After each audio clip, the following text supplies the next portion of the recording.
வணக்கம் நேயர்களே. இன்றைய விவாத அரங்கம் நிகழ்ச்சியில் சந்திப்பதில் மகிழ்ச்சி.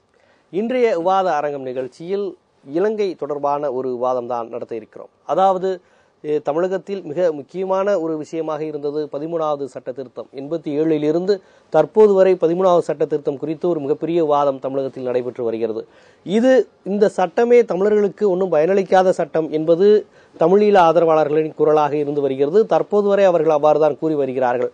ஆனால் அடுத்து அந்த அரசுகள், சிங்கள அரசுகள் அந்த குறைந்தபட்ச அந்த 13வது சட்ட திருத்தத்தை கூட அவர்கள் அமுல்படுத்த, மாகாணங்களுக்கு சுயநிர்ணய உரிமை கொடுக்க அவர்கள் தயாராக இல்லை. இந்த சூழ்நிலையில் ராஜபக்சே அங்கு ஒரு மிகப்பெரிய பின்னடைவை, தோல்வியை சந்தித்ததற்கு பிறகு, புதிய அதிபர்கள் பதவியேற்றதற்கு பிறகு, இப்போ தற்போது இலங்கை பிரதமராக இருக்கிற ரணில் விக்ரமசிங்கே அவர்கள் 13வது சட்ட திருத்தத்தை நாங்கள் கண்டிப்பாக நிறைவேற்றுவோம், மாகாணங்களுக்கு, தமிழ் மாகாணங்களுக்கு நாங்கள் அதற்கான அதிகாரத்தை கொடுப்போம் என்று அவர் தெரிவித்திருக்கிறார். அது மட்டுமல்லாமல் அதிபர் பதவிக்கான அதிகாரங்களை படிப்படியாக குறைப்போம் என்றிருக்கிறார். எந்த அமைப்பும் தன்னிச்சையான அமைப்பையும் அரசின் கட்டுப்பாட்டுக்குள் வைக்கக்கூடிய எந்த வேலையும் இனி நாங்கள் செய்ய மாட்டோம் என்றும், சிறுபான்மை தமிழர்களுக்கு முக்கியத்துவம் கொடுப்போம் போன்ற பல்வேறு விஷயங்களை வெளிப்படையாக அவர் அறிவித்திருக்கிறார். இதை எவ்வாறு தமிழ் அமைப்புகள், தமிழ் தேசிய அமைப்புகள் பார்க்கிறார்கள், இங்கு உள்ள திராவிட இயக்கங்கள் எவ்வாறு பார்க்கிறது, பாரதிய ஜனதா மற்றும் காங்கிரஸ் கட்சிகள் இதை எவ்வாறு பார்க்கின்றன என்பது குறித்துதான் இன்றைய விவாதம் நடைபெற இருக்கிறது. இதை திராவிடர் கழகம் போன்ற, திராவிட முன்னேற்ற கழகம் போன்ற கட்சிகள் வெளிப்படையாக இது ஒரு நல்ல ஆரோக்கியம் என்று அறிவித்திருக்கிறார்கள்.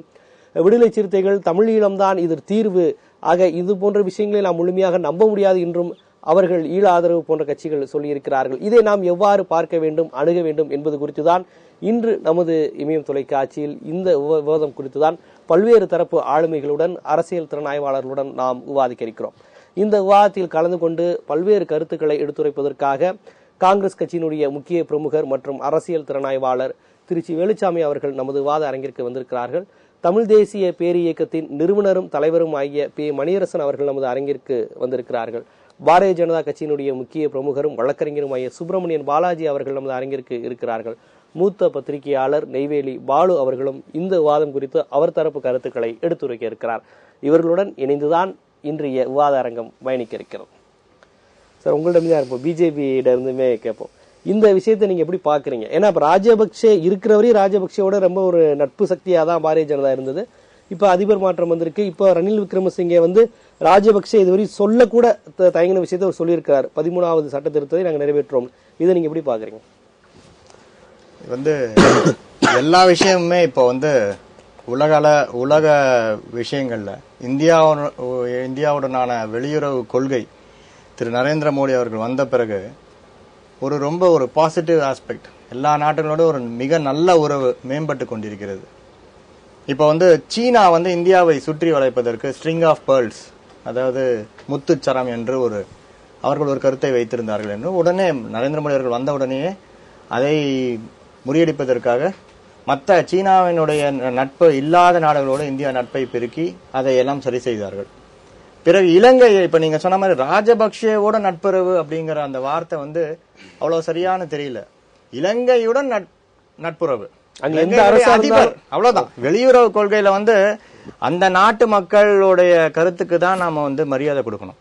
அன்னைக்கு முதல்ல ஒரு திறனாய்வுல கூட ராஜபக்சே நரேந்திர மோடி பதவி ஏற்பதற்கு அழைத்தார் அப்படின்னு. ராஜபக்சே அழைக்கல, எல்லா நாடுகளுக்கும் அழைப்பு, நாட்டு அதிபர்களுக்கு அழைப்பு.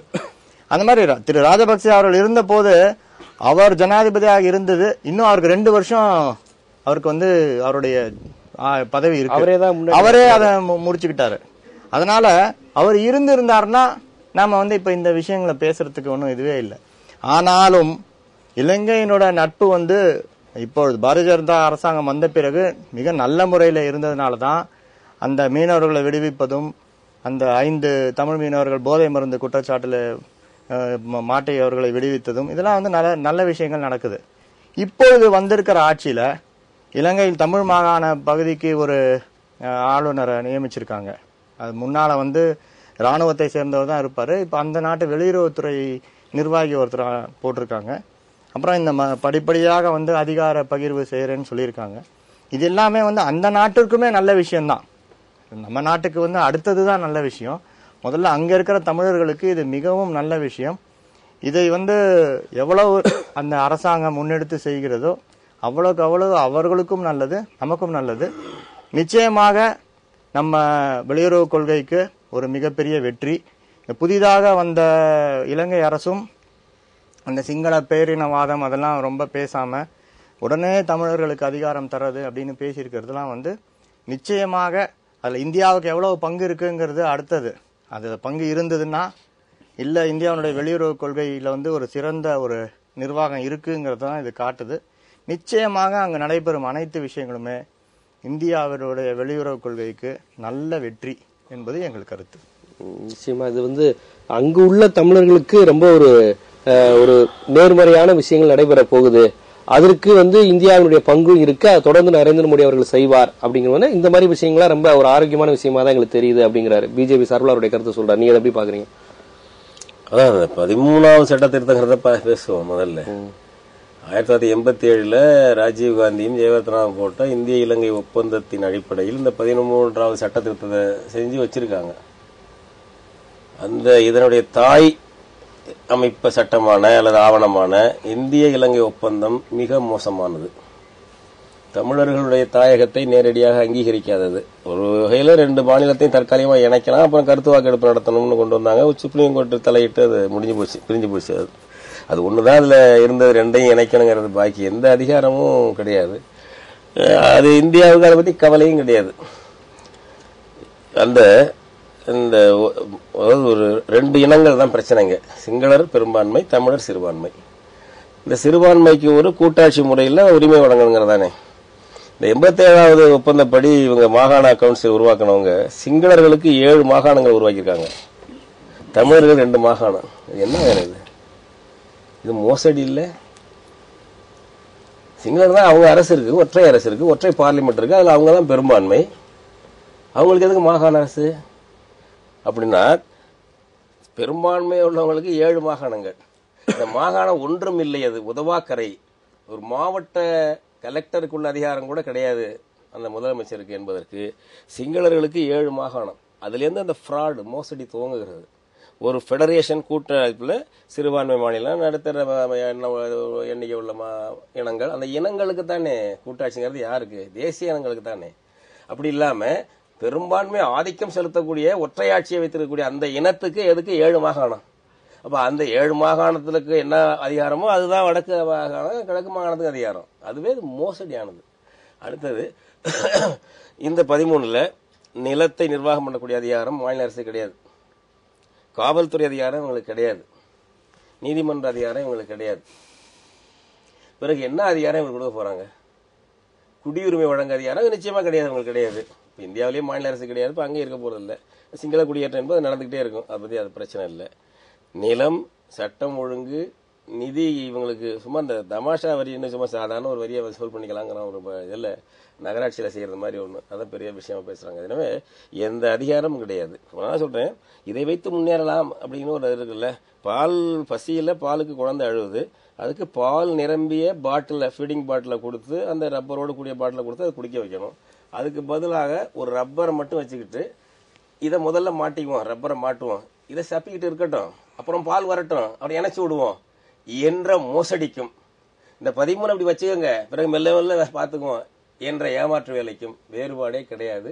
உண்மையான தமிழ் உணர்வாளர்கள் யாரும் இப்ப சிவாஜிலிங்கம் அறிக்கை கொடுத்திருக்காரு, யாரும் இதை ஆதரிக்கல. 13 என்பதெல்லாம் ஏமாற்று வேலை, இது நடக்க போறது இல்லைங்கிறாங்க. அவங்களுக்கு சிங்களர்களுக்கு ஜனநாயகம் கிடைக்கும். ஏன்னா அவர் என்ன சொல்றாரு, நிர்வாக குடியரசுத் தலைவர் எக்ஸிகியூட்டிவ் பிரசிடென்சியை நாங்க நீக்கிட்டு பாராளுமன்றத்துக்கு அதிகாரம் உள்ளதா கொண்டு வருவாங்க போது, பாராளுமன்றம் யாருடைய கண்ட்ரோல் இருக்கு? சிங்களர் கண்ட்ரோல் இருக்கு. சிங்களருக்கு வலிமையாக அவங்களுக்கு ஒரு ஜனநாயகம் கிடைக்கும். அவங்களுடைய ஜனநாயகத்தையும் பறித்து வைத்திருந்தார் ராஜபக்சே. அது இப்ப கிடைச்சிருக்கும். அவங்க சிங்களர்களுக்கு இதுல ஒரு ரிலீஃப் கிடைக்கும் நிச்சயமா. ஆனா தமிழர்களுக்கு கிடைக்காது. இந்த சிறிசேனா தேர்தல் காலத்துல சம்பந்தர் அந்த கூட்டணி ஆதரவு கொடுத்த போது சிறிசேனா பகிரங்கமா சொன்னாரு, சம்பந்தர் அந்த தமிழ் தேசிய கூட்டணி என்ன ஆதரிக்குது, நான் எந்த வாக்குறுதியும் அவங்களுக்கு தரல, எந்த வாக்கு தெரியல. அடுத்தது பகிரங்கமா சொன்ன, ராணுவத்தை திரும்பி அழைக்க மாட்டேன், ராணுவத்தை திரும்பி நாங்க அழைக்க போறது இல்லை, பன்னாட்டு விசாரணையை அனுமதிக்க மாட்டேன், ராஜபக்சே குடும்பத்துக்கு நான் பாதுகாப்பு கொடுப்பேன், ராஜபக்சே கூட பன்னாட்டு புலனாய்வு விசாரிக்க நான் அனுமதிக்க மாட்டேன். வெற்றி பெற்றதுக்கு அப்புறம் ராஜபக்சே அங்க பயந்துகிட்டு இருக்கிறாருங்கிற மாதிரி அவர் பல ஊழல் செஞ்சிருக்காரு, பல தப்பு செஞ்சாரு, பல குற்றச்செயல் ஈடுபட்டிருக்காரு. தமிழர்களுக்கு இழைத்த குற்றங்களை பற்றி அவங்களுக்கு கவலை இல்ல. கேபி முதற்கொண்டு அங்க வெளிநாட்டுக்கு தப்பி செல்ல மாதிரி தானே இருக்கலாம். தமிழர்களுக்காக இல்ல, சிங்களர்களே பத்திரிகையாளர்களை கொண்டது, சிங்களர்கள் எவ்வளவு பேர் நாடு புலம்பெயர்ந்துருக்காங்க தெரியுங்களா? நாங்கெல்லாம் போகும்போது 5000 இடமா போது சிங்களர்களே அங்க வந்திருந்தாங்களே. அது இந்த ஜேவிபி காலத்துல. அதன் பிறகு இப்பொழுதும் கூட ஜனநாயகமா மனித உரிமை பேசக்கூடிய சிங்களர்கள் அங்க வாழ முடியாத நிலையில இருக்காங்க. மிக மிக சிறுபான்மை தான். அவர்கள் எல்லாமே அங்க வாழ முடியாத அளவுக்கு ஒரு குடும்ப ராணுவ சர்வாதிகாரமா ஆயிருக்கு. அதனால அது சிங்களர்கள்ல உள்ள மனித உரிமையாளர்கள் சிங்கள சாதாரண மக்களுக்கு அது எதிர்ப்பா இருக்கு. இருந்தாலும் சிங்கள மக்கள் ராஜபக்சேயைத்தான் தேர்ந்தெடுத்திருக்கிறார்கள், மறந்துடாதீங்க. சிங்கள மக்களிடம் பெரும்பான்மை வாக்கு பெற்றவர் இந்த தேர்தல் ராஜபக்சே தான், சிறிசேனா அல்ல. தமிழர்கள் முஸ்லீம்கள் வாக்குனாலதான் சிறிசேனா வெற்றி பெற்றிருக்காரு. அதனாலதான் இவர்கிட்ட கொஞ்சம் நம்பிக்கை எதிர்பார்ப்பையும் சில அமைப்புகள் செய்ய மாட்டாங்க. ஏன்னா அவருக்கு பயப்படுறாரு, சிங்களர்கள் நாளைக்கு வீதிக்கு வந்துருவான். தமிழர்களுக்கு என்ன இந்த பாசிசம் என்பது, இனவெறி என்பது ராஜபக்சேனுடைய தனிநபர் குணம் அல்ல, ஜெயவர்த்தனா குணம் அல்ல. சிங்களர்கள் 90% மக்கள் இனவெறிகளாக மாற்றப்பட்டிருக்கார்கள். 30-40 ஆண்டுகளாக, 50 ஆண்டுகள் மாற்றப்பட்டிருக்காங்க. தலைவர்களால் மாற்றப்பட்டு தலைவர்கள் திருந்தினால் கூட மக்கள் திருந்தாத நிலைக்கு இன்றைக்கு வெகுஜன பாசிசம், அது மக்கள் திரள் பாசிசம் சிங்களத்தில் இருக்குது. நீங்க தமிழர்களுக்கு உரிமை கொடுக்க வந்தா அவன் வீதிக்கு வந்துருவான். சிறிசேனா ஆட்சியை கவிழ்ப்பார்கள் சிங்களர்கள். இதுதான் நிலைமை. இதற்கு நாங்கள்லாம் வேறு தீர்வு சொல்லுகிறோம். அது அடுத்த சுற்றுல பார்ப்போம். நான் உங்கள்கிட்ட முன்வைக்கிறேன். அதாவது ஐயா என்ன சொல்றாரு, முதல்ல ஒரு மோடி செய்யறாரு, இதெல்லாம் வேறு பக்கம். 13வது சட்ட திருத்தமே தமிழர்களை ஏமாற்றின ஒரு விஷயம் தான். அதனால அதை இவங்க கொடுக்க போறேன்னு சொல்றது, இது எல்லாமே சும்மா ஒரு ஏமாற்று வேலையை தான் பாக்குறோம். அதனால கண்டிப்பா சிறிசேனாலாம் பெரிய லெவல்ல செஞ்சிருவாரு, ஒரு பெரிய ராஜபக்சேங்கிற பேரினவாதத்துக்கு ஒரு மாற்று அப்படிங்கறதெல்லாம் எங்களுக்கு நம்பிக்கையே இல்லை அப்படிங்கிறாரு. இது எப்படி பாக்குறீங்க? ஐயா சொல்லுகிற கருத்தை நான் மறுத்து சொல்வதல்ல. வரலாற்றில் பார்க்கிற போது நாம் நினைப்பது எல்லாம் உடனடியாக வந்துவிடும் என்று யாரும் எங்கேயும் எதிர்பார்த்து விட முடியாது. நாம் அதற்காக தொடர்ந்து போராடுகிற போது என்றாவது ஒரு நாள் அது வரும் என்கின்ற அந்த நம்பிக்கை தான் போராட்டத்தை அப்படியே தள்ளி கொண்டு போகிறது. இலங்கை என்கின்ற அந்த நாட்டுக்கு சுதந்திரம் கிடைக்கிற போது துவக்கத்திலேயே ஒரு சின்ன தவறு நடந்தது. வெள்ளைக்காரன் அந்த நாட்டுக்கு சுதந்திரம் தருவதற்கு முடிவு செய்த உடனேயே அதை அன்றைக்கே சிங்களர்களுக்கு தனி நாடு, ஈழ தமிழர்களுக்கு தனி நாடு என்று கொடுப்பதற்கு அவன் தயாராக இருந்தான். அதற்காக பேச்சுவார்த்தை நடத்துகிற போது தமிழர்களுடைய தலைவராக இருந்த சர் ராமநாதன், பெரிய வழக்கறிஞர், அவர்தான் இங்கிலாந்துக்கு சென்றார். லண்டனில் உட்கார்ந்து அமர்ந்து பேசினார்கள். அப்படி பேசுகிற போது என்ன காரணத்தாலோ அவர், நாங்கள் பிரிந்து 2 நாடாக தேவையில்லை, எங்களுக்கு ஒரே நாடாக இருப்போம் நாங்கள் என்று சொல்லிவிட்டார். தமிழர் தான் சொல்றாரு. ஆமா, சொன்னவர் தமிழர் சர் ராமநாதன். ஒருவேளை அன்றைக்கே அவர் எங்களுக்கு தனி நாடு என்றிருந்தால் வெள்ளைக்காரன் தருகிற போதே தந்து விட்டு போயிருப்பான். ஒரு நம்பிக்கை இருந்தது. அதை கூட நான் குறை என்று சொல்ல மாட்டேன். அதற்கு பின்னால் அந்த சட்டங்களில் ஏற்பட்ட முரண்பாடுதான். அங்கே அதிபராக வருவதற்கு போட்டியிடுவதற்கே தமிழனுக்கு உரிமை இல்லை என்கின்ற அந்த சட்டமே துவக்கத்திலேயே 2 இனத்தையும் அந்த மனங்களை பிரித்து வைத்து விட்டது. அதற்கு பின்னாலே பல போராட்டங்கள் இதெல்லாம் வந்தது. இன்றைக்கு என் பார்வையில் ஈழத்தமிழருடைய பிரச்சனை என்பது முழுமையாக தீர்வதற்கு ஒரே வழி தமிழ் ஈழம் என்பதை தவிர வேறு எதுவும் இல்லை என்கின்ற கருத்தை நான் 200% ஒப்புக்கொள்வேன். ஆனால் இன்றைய சூழலில் உடனடியாக அதற்கு சாத்தியக்கூறு இருக்கிறதா என்று பார்க்கிற நேரத்தில் கொஞ்சம் மூச்சு விடுவதற்காவது சின்ன சின்ன நம்பிக்கை துளிகள் தெரிகிறது என்றுதான் சொல்லுவேன். அவர் சொன்னதை போலே சிறிசேனா அவர் தமிழர்களுக்கு ஆதரவாக வந்து விடுவார் என்று சொல்ல மாட்டேன். நீங்கள் துவக்கத்திலே சொன்னீர்கள் ராஜபக்சே தோல்வியை தழுவினார் என்று. நான் அதை அப்படி பார்க்கவில்லை. ராஜபக்சேக்கு ஜனநாயக வழி ஆயுத போராட்டத்தில் தோற்றிருந்தாலும் ஜனநாயக போராட்டத்தில் ராஜபக்சேயை அங்க இருக்கிற தமிழர்கள் தோற்கடித்திருக்கிறார்கள். அதை அதற்கு பின்னாலே ராஜபக்சேயை ஒத்துக்கொண்டிருக்கிறான். என்னை தமிழர்கள் தான் தோற்கடித்தார்கள் என்று அந்த தேர்தல் முடிவுக்கு பின்னாலே சொல்லியிருக்கிறார். நான் தமிழ்நாட்டு தமிழர்களுக்கும் ஈழத்தமிழருக்கும் இருக்கிற வேறுபாடு என்ன பார்க்கிறேன் என்றால், தமிழ்நாட்டில் ஒரு தேர்தல் நேரத்தில் ஒரு வாக்காளர் போடுகிற போது ஒரு சோடா பாட்டில் ஒரு வீசினால் அந்த வாக்கு சாவடிக்கு போக மாட்டான். ஆனால் அங்கே இவ்வளவு கொத்து குண்டுகள், இவ்வளவு மரணங்கள், கேவலமான உயிர் வதைகள் ஏற்பட்டதற்கு பின்னாலும் கூட அதை தாங்கிக் கொண்டு நெஞ்சுரத்தோடு இந்த ஜனநாயக வழியில் இவனுக்கு ஒரு பாடம் புகட்ட வேண்டும் என்று வாக்குச்சாவடிக்கு தோணார்களே, அதுவே தமிழ் இனத்தை தலை நிமிர வைக்கின்ற ஒரு காரியமாக நினைக்கிறேன். அந்த நம்பிக்கையோடு அவர்கள் ஒரு சின்ன அடியை வைத்திருக்கிறார்கள். இதிலே முடிந்து விட்டது என்று நான் நினைக்க மாட்டேன். அதை போலவே நம்முடைய சகோதரர் வழக்கறிஞர் சொன்னார், மோடி அரசு அங்கே இலங்கை ஆட்சியை பார்க்கிறதை வழியே ராஜபக்சேயை பார்க்கவில்லை என்று சொன்னார். அதிபர் தான் பார்த்தாங்க. அதைத்தான் நான் சொல்லுகிறேன். என்னவென்றால் என்ன வேறுபாடு என்றால், இலங்கையிலே தேர்தல் என்று அறிவித்ததற்கு பின்னாலே, போட்டி என்று வந்ததற்கு பின்னாலே அவர்கள் 2 பேரும் போட்டி போடுகிறார்கள். மணியரசன் தான் எனக்கு வேண்டியவர் என்று நான் சொல்லிவிட்டால் பால் அவர்கள் வேண்டாதவர் என்றுதானே பொருள். ராஜபக்சே வெற்றியடைய நான் வாழ்த்துகிறேன் என்று எப்போது மோடி சொன்னாரோ அப்போது அவர் ஒரு சார்பாக போய்விட்டார். அவர் நாட்டை பார்க்கவில்லை, ராஜபக்சேயை பார்த்தார். துரதிருஷ்டவசமாக ஒரு பார்வை இருக்கிறது. எத்தனை பேர் அதை ஏற்றுக்கொள்ள போகிறார்கள் எனக்கு தெரியாது. இந்திய நாட்டிலேயே ஒவ்வொரு காலகட்டத்திலும் இருந்த ஆட்சிகள் ஒரே கட்சியில் பிரதமர் மாறுகிற போது கூட ஈழத்தமிழர் பிரச்சனையும் மாறுபாட்டான கண்ணோட்டம் வந்திருக்கிறது. ஆனால் கடந்த காலத்தில் மறைந்த இந்திரா காந்தி அம்மையார் அவர்கள் பார்த்த பார்வையும் இன்றைக்கு இருக்கிற மோடி அரசு பார்க்கிற பார்வையும் அடிப்படையிலே ஒரு மிகப்பெரிய வேறுபாடு இருக்கிறது. இந்திரா காந்தி அம்மையார் இலங்கையிலே இந்த பிரச்சனை வந்தபோது அவர்கள் பார்த்த பார்வை என்பது இலங்கையிலே இருக்கக்கூடிய 2 தேசிய இனங்கள், ஒன்று சிங்கள தேசிய இனம், ஒன்று தமிழ் தேசிய இனம். இந்த 2 தேசிய இனங்களில் தமிழ் தேசிய இனத்தை சேர்ந்தவர்கள் அவருடைய தாயாதி உறவுகள் இந்தியாவில் இருக்கக்கூடிய தாய் தமிழகத்தில் இருக்கிறார்கள். ஆகவே எந்த காலத்திலும் அவர்கள் இந்தியாவுக்கு நம்பகத்தன்மைகள் உடையவர்கள், இந்தியாவுக்கு ஆதரவாக இருக்கிறவர்கள். ஆகவே அவர்கள் பலமாக இருப்பது மிக முக்கியம் என்கின்ற பார்வையோடு அவர்கள் காய்கள் நினைக்கிறார்.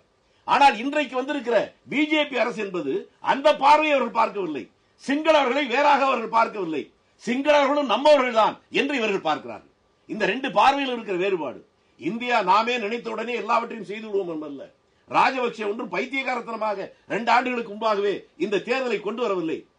ஐநாவுடைய அந்த மனித உரிமை கமிஷனிலே போர் குற்றவாளி என்பதற்கான விசாரணை துவங்குகிற போது இந்த தேர்தலை முன்னாலே வைத்து தான் வெற்றியடைந்ததற்கு பின்னால் என் நாட்டு மக்கள் என்னை ஏற்றுக்கொண்டார்கள், இந்த விசாரணை எதற்கு என்று கேட்பதற்கான ஒரு தார்மீக உரிமையை உருவாக்குவதற்காக அவன் இதை முனைந்தான். தோல்வி ரொம்ப தேவையானதுங்கிறீங்க.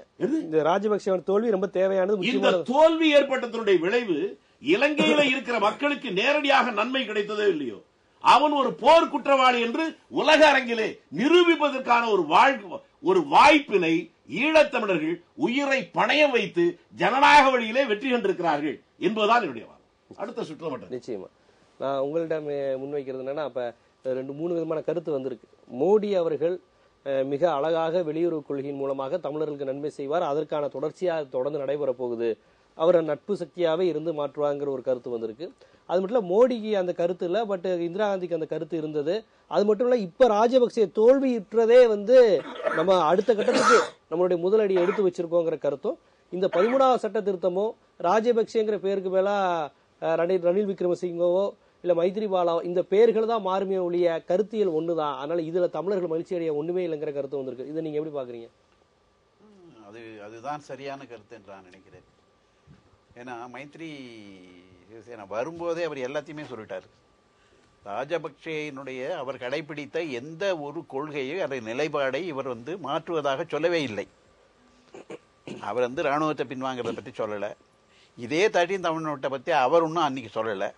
இன்றைக்கு வந்திருக்கக்கூடிய ரணில் தான் அதை சொல்லியிருக்காரே ஒழிய அவர் சொல்லவில்லை. ஆனால் இதில் முக்கியமாக பார்க்க வேண்டியது என்ன என்று சொன்னால், இதில் இந்திய அரசினுடைய ராஜதந்திரம் எங்கே இருக்கு? ஒரு நண்பர் சொன்னார், இது மோடியினுடைய வெளியுறவு கொள்கையினால தான் இந்த மாற்றம் என்று சொன்னார். வெளியுறவு கொள்கையில் என்ன மாற்றம் இருக்கிறது? ஒரு மாற்றமும் இல்லை. அது ரொம்ப தெளிவாக நம்ம புரிஞ்சுக்கொள்ளணும். ஏன்னு கேட்டால், அப்போ அப்படி இருந்தால் என்ன செய்திருக்க வேண்டும் என்று சொன்னால், இன்றைக்கு ராஜபக்சேயோ அல்லது அந்த அரசு கடைபிடித்ததுல என்ன மாற்றாக என்று ஒன்றை ஏதாவது சொல்லியிருக்கிறாரா மோடியோ அல்லது மற்றவர்களோ? இல்லை. அதே போல இன்றைக்கு வெளியுறவு அமைச்சராக இருக்கக்கூடிய சுஷ்மா ஸ்வராஜ் ஏதாவது சொல்லியிருக்காரா இந்த பிரச்சனையில்? ஒண்ணுமே இல்லை. இன்னும் சொல்ல போனால் இந்திய அரசு தமிழர்களை பொறுத்த அளவிலே எந்த ஒரு சீர்திருத்தமோ அல்லது நடவடிக்கை பற்றி பேசவே இல்லை. இன்னொன்று நான் கணக்கில் நம்ம எடுத்துக்கொள்ள வேண்டும். அங்கே இருக்கக்கூடிய அந்த அரசு, தமிழ் அரசு எப்படி இருக்கிறது? ஈழத்தமிழருடைய அரசு அது எந்த விதமான அதிகாரமும் இல்லாத அரசு. ஆனால் அவர்கள் முதல்ல வந்த உடனே என்ன சொன்னாங்கன்னா, தயவு செஞ்சு தமிழர்களே, தமிழ்நாட்டில் இருக்கக்கூடிய தமிழர்களே நீங்க பேசாதீங்கன்னு சொன்னாங்க. நாங்க ஏதோ பார்த்துக்கிறோம். என்ன பார்த்துக்கிட்டாங்க? எந்த ஒரு அதிகாரமும் இல்லாத ஒரு பொம்மையாக ஒன்றை வைத்துவிட்டு இன்றைக்கு அவர்கள் என்ன செய்து, இன்னும் சொல்ல போனால் அங்க இருக்கக்கூடியவர்கள் இந்த தேர்தலில் அவங்க குறைந்தபட்சம் அன்றைக்கு யாருக்குமே வாக்களிக்க மாட்டோம் என்று தனியாக நின்றிருந்தாலோ அல்லது அவர்கள் சார்பில் ஒரு வேட்பாளரை நிறுத்தி இருந்தால் கூட தனிப்பட்ட முறையிலே தமிழர்கள் ஒருங்கிணைந்து நிற்பதற்கான ஒரு சூழல் வந்திருக்கு. ராஜபக்சே வெற்றி பெற்றிருப்பார்கள். அது நீங்க யார் வெற்றி பெற்றாலும் மாறப்போவது இல்லை. அதான் நான் சொல்றேன். இப்ப ராஜபக்சே சொன்னதுல என்ன அவர் ரணில் இவரு சிறிதான என்ன மாத்தி சொல்லிவிட்டார்? ஒன்னே சொல்லலையே. இன்றைக்கு 13வது சட்ட திருத்தத்தை கூட ராஜபக்சே பேசல. யாருமே பேசல. அப்ப என்ன என்றால் ராஜபக்சேயும் சரி இவரும் சரி, இப்ப வந்திருக்கூடிய ஜனாதிபதியும் சரி, 2 பேரும் ஒரே குரலில் தான் பேசுகிறார்கள். இன்னும் சொல்ல போனால் அதை மிக அழுத்தமாக தேர்தலுக்கு முன்னாலேயே சொல்லிவிட்டார். ஒரு தேர்தல் பொய் வாக்குறுதி கூட அவர் கொடுக்கல, தெளிவா சொன்னார், நான் ராணுவத்தை விலக மாட்டேன், உரிமை கொடுக்க மாட்டேன், ரொம்ப தெளிவா சொன்னார். அப்ப என்ன என்று சொன்னால், இது எந்த வகையிலும் தமிழர்களுக்கு ஈழத்தமிழர்களுக்கு எந்த வகையிலும் உதவாது என்பதுதான் உண்மை. அவர்கள் இன்றைக்கு எப்படி இருந்தாலும் எந்த வகையிலும் அங்க இருக்கக்கூடிய ஈழத்தமிழர்களுக்கு எந்த ஒரு நிவாரணம் கிடைக்கப் போவதில்லை என்பது மிக தெளிவு. அவர்கள் தனியாக ஒரு வேட்பாளரை நிறுத்தி இருந்தால் கூட, குறைந்தபட்சம் அது எவ்வளவு குறைவாக இருந்தாலும் கூட, நாங்கள் உங்களோடு இணைய மாட்டோம் என்று சொல்லக்கூடிய அந்த கருத்தையாவது அவர்கள் வலியுறுத்திருக்கலாம். அது கூட செய்யாது என்பது எந்த வருகிறது என்று சொன்னால், ஒருவேளை அதை சொல்வதற்கு கூட அவர்களுக்கு அதிகாரம் இல்லையோ, ஒருவேளை அப்படி சொன்னால் அவர்களுக்கு இருக்கக்கூடிய இந்த ஆட்சி போயிடுமோ இந்த அச்சத்திலே கூட சொல்லியிருக்கலாம் என்றுதான் நான் கருதுகிறேன். நிச்சயமா அது ஒரு எல்லளவு கூட பயன்படுத்தாதுங்கிறீங்க. இந்த பதிவு இந்த மாதிரி பேச்சுக்கள் எதுவுமே எந்த மாற்றமும் எந்த பயனும் அச்சம் இல்லையா? அவங்க தரப்புலையும் இல்லை, இந்திய அரசுலையும் வேற ஒன்றும் மாற்றமா ஒன்றும் சொல்லலையா? என்ன சொல்றாங்க? இந்திய அரசு எந்த அழுத்தமும் கொடுக்காதீங்க. இப்ப புது அதிபர் மூலமாக ஏதாவது ஒரு அழுத்தம் கொடுக்க வாய்ப்பு இருக்கா? அப்படி ஏதாவது சொல்லிருக்காங்களா? இது வரைக்கும் மோடியோ அல்லது வெளியுறவு அமைச்சரோ ஏதாவது சொல்லியிருக்காரா? ஒன்றும் சொல்லலையே. ஆயிடுச்சு, இன்னைக்கு ஆச்சு 10 நாள் ஆயிடுச்சு, 12 நாள் ஆயிடுச்சு, தேர்தல் முடிஞ்சு, என்ன சொல்லிருக்காங்க? ஒன்றும் சொல்லலையே. இல்ல இப்ப இவங்க 2 பேருடைய கருத்துல என்னன்னா, இந்த அதிபர் மாற்றம் இது எல்லாமே தமிழர்களுக்கு ஒண்ணுமே கிடைக்க போறது கிடையாது, யாருமே இது இல்லைங்கிறாங்க. ஆனா நீங்க மோடியோட அயலுறவு கொள்கை, அந்த வெளியுறவு கொள்கை மூலமாக மிகப்பெரிய ஒரு மாற்றம் தமிழர்களுக்கு வந்துகிட்டு இருக்கு, இனிமேலும் வரப்போகுதுங்கிறீங்க. அது எப்படி? அது அதாவது இலங்கை அப்படிங்கிறது நீங்க பாத்தீங்கன்னா அது இன்னொரு நாடு தான். அந்த நாட்டுல ஜனநாயகமா அந்த மக்கள் தேர்ந்தெடுக்கிறவர்கிட்ட இருந்து நமக்கு அதுல என்ன நன்மைகள் நம்ம அதிகப்படியா செஞ்சுக்க முடியுங்கிறது தான் நம்ம பார்க்கணும். இப்போ அவர் ஐயாலாம் சொன்ன மாதிரி சிறிசேனா எந்த வாக்குறுதியும் கொடுக்கல தேர்தல்ல, அந்த மாதிரி எல்லாம் சொன்னாங்க. அந்த நாட்டு அரசியல்ல அந்த மாதிரி வாக்குறுதி கொடுத்தா உடனே சிங்களவர்கள் பெரும்பான்மையா அவருக்கு எதிராக போயிடுவாங்க. ஓட்டு போட்டவங்க கூட அந்த அரசியல் அங்க என்ன செய்யணுமோ அதான் செய்யணும். ராஜபக்சே போய் என்ன சொன்னாரு தமிழர் பகுதியில, known devil is better than an unknown angel, நான் உங்களுக்கு எதிரி தான், நான் பேய் பிசாசு தான் அப்படின்னு தான் போய் சொன்னாரே தவிர, அது சொல்லியே தான் ஓட்டு கேட்டாரு.